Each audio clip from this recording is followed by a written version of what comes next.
बिस्मिल्लाहिर रहमानिर रहीम। हे मुसल्लिगण, हे समस्त जगतबासीगण, आज के आपनादेर सामने एकटी आलोचना निये हाजिर हलाम। सेई आलोचनाटी हलो देखुन, सेई आलोचनाटी करब सूरा मुजादाला। এই सूरा मुजादाला एर আমল ও ফজিলত নিয়ে আপনাদের সামনে উপস্থিত হলাম। অবশ্যই আমার জন্য দোয়া করবেন যেন আপনাদের সামনে ভালোমতো আলোপ করতে পারি, বুঝিয়ে বলতে পারি। সেটি হলো দেখুন যে আমরা একটা জিনিস জীবনে চলার পথে বহু কষ্ট করি। কষ্টটা হলো দেখুন, গায়ে কষ্ট, হাঁটায় কষ্ট, কাজে কষ্ট, সেই কষ্ট না। সেই কষ্ট কিন্তু দেখা গেছে সারাদিন কাজকর্ম করে বাড়িতে ফিরলে চারটা খেয়ে যখন রেস্ট করা হয় সেই কষ্ট থাকে না, পরের দিন শরীরে আবার পূর্ণতা হয়ে যায়। কিন্তু ওই কষ্ট কখনোই দূর হয় না এবং সেই ক্লান্তি সহজে দূর হয় না। সেটি হলো আপনার কাছের শত্রু বা আপনার দূরের শত্রু। কাছে থেকে কেউ শত্রুমি করে প্রমাণ রাখে না, দূরে থেকে কেউ শত্রুমি করে প্রমাণ রাখে না। যাকে ধরা যাচ্ছে না, তার বিচার করা যাচ্ছে না, কিন্তু আপনি ভোগান্তির মধ্যে আছেন। হে সমস্ত জগতবাসী, আজকে সূরা মুজাদালা থেকে এর আমল ও ফজিলত নিয়ে আলাপটা করছি। অবশ্যই মন দিয়ে শুনবেন। ইনশাআল্লাহ আমরা বহু উপকার পাবো। শুধু শত্রু বিষয় নয়, আমি আরও কিছু বিষয়ও বলবো। সেটি হলো দেখুন যে আপনি যদি মনে করেন বা প্রমাণ হয়ে গেছে আপনার মধ্যে যে ইমুক বাড়ির ইমুক লোক আমাকে শত্রুমি করছে এবং আপনার কাছে সে ধরাও পড়েছে কিন্তু প্রকাশ দেননি, প্রকাশ দিতে গেলে তখন আরও বিপদ হতে পারে। এখন আপনি যদি ওনাকে বলেন আপনি আমার সাথে শত্রুমি করেন কেন, বা এটা সেটা যদি আপনি বলেন, তাহলে সে আপনার পিছনে আরও বড় শত্রু হয়ে লেগে যাবে। তো এখন কি করা? তো বলাও যাচ্ছে না, সে শত্রুর আক্রমণ থেকে বাঁচাও যাচ্ছে না। নিজে ক্লান্তি, মনের ক্লান্তি বড় ক্লান্তি। একটা মানুষের যদি মনের মধ্যে শান্তি না থাকে, মনের শক্তি না থাকে, তাহলে তার শরীরের শক্তিটাও ভেঙে পড়ে। এই কথাটা প্রমাণিত করা। তবে হ্যাঁ, আমি বলছি অবশ্যই লিখে রাখুন, আর না হয়তো খেয়াল করে শুনে রাখুন। সূরা মুজাদালা এই সূরা 3 বার পাঠ করে মাটিতে ফুঁক দিয়ে সে মাটি শত্রুর বাড়ির দিকে নিক্ষেপ করিলে শত্রু পরাভূত হবে। আমি কথাটি আবার বলছি, সূরা মুজাদালা, সূরা মুজাদালা এই সূরা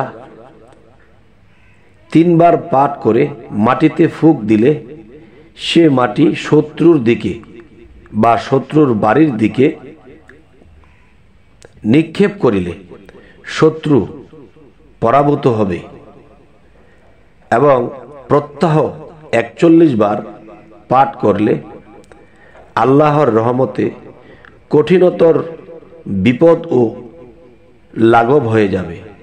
তার মানে সেই বিপদ, দেখা যায় সেই বিপদ কাটিয়ে আসতে আমার বহু সময়, বহু কষ্ট, বহু কিছু সইতে হবে। তখন দেখবেন সেই কঠিন বিপদটা খুব সহজে সেরে গেছে। সুবহানাল্লাহ, আলহামদুলিল্লাহ। আল্লাহর এই কালামের, আল্লাহর এই সূরার কত বড় নেয়ামত দিয়ে রেখেছে। এই সূরার মধ্যে বহু নেয়ামতের কথা আছে, কিন্তু সব নেয়ামত তো আর জানি না।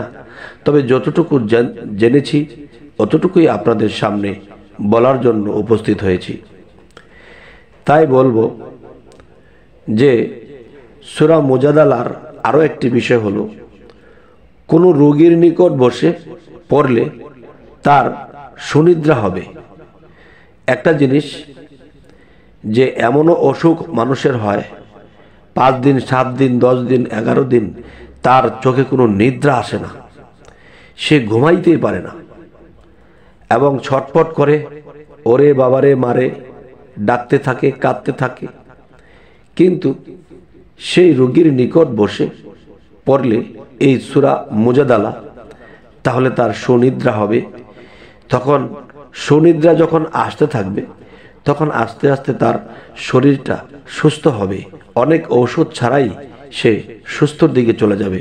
আলহামদুলিল্লাহ, আল্লাহর কাছে লাখো কোটি শুকরিয়া। আল্লাহর সূরার মধ্যে এত সহজভাবে আমাদেরকে সমাধান রেখেছেন, কিন্তু এই সমাধানের জন্য আমরা যাই না। তবে আল্লাহ আমাদেরকে তৌফিক দান করুক, যাতে করে আমরা আল্লাহর কোরআনকে মেনে চলতে পারি। এবার আসি আরও একটি বিষয়। সেই বিষয়টি হলো, একটি কাগজে লিখে কিংবা একটি কাগজে লেখার পরে সেই কাগজটি এমন জায়গায় এমন সিস্টেমে রাখতে হবে যাতে কুয়াশার পানিতে বা বিভিন্ন বৃষ্টির পানিতে না ভিজে। একটি কাগজে বা একটি বর্তনে লিখে শস্য ভাণ্ডারের মধ্যে রেখে দিলে সেই শস্য ফল ফলাদির ক্ষেত বা বাগান সম্পূর্ণ নিরাপদে থাকবে। এমনকি কেউ শত্রামি করে এটার নষ্ট করতে পারবে না। দ্বিতীয়ত, এটাকে কেউ চুরি করে নিতে পারবে না, এটাকে কেউ না বলে খেতেও পারবে না, বরঞ্চ ফল ফলাদি খুব ভালো হবে। তাই বলি কি, সূরা মুজাদালা আমাদেরকে এই সুযোগ সুবিধা এবং এই উপকার বিষয়গুলো দিয়েছেন, কিন্তু একটা সূরার মধ্যে হাজারো সমাধান আছে। সমস্ত সমাধান আমার মতো ব্যক্তির সমস্ত সমাধান জানা সম্ভব নয়, তবে যে কটা জানতে পেরেছি এই কটাই আপনাদের সামনে তুলে ধরেছি। তবে হে সমস্ত জগতবাসী, আজ আপনাদের সামনে এই আলোচনাগুলো অন্তরের অন্তঃস্থল থেকে করেছি। অবশ্যই আপনারা মানার চেষ্টা করবেন এবং দুনিয়াতে চলা আপনাদের সহজ হয়ে যাবে। বিভিন্ন বিপদ মুক্তির জন্য আপনাদের সহজ হয়ে যাবে। সামনে আপনারা কি ধরনের আলোচনা চাইছেন অবশ্যই আমাদেরকে জানাবেন। আমরা আপনাদের সামনে সেই ধরনের আলোচনা নিয়ে উপস্থিত হব। তো সকলেই ভালো থাকবেন এবং আমাদের চ্যানেলটিকে সাবস্ক্রাইব করে রাখবেন, যাতে করে ভালো ভালো আলোচনা আপনাদের সামনে পৌঁছে যায়। আল্লাহ হাফিজ।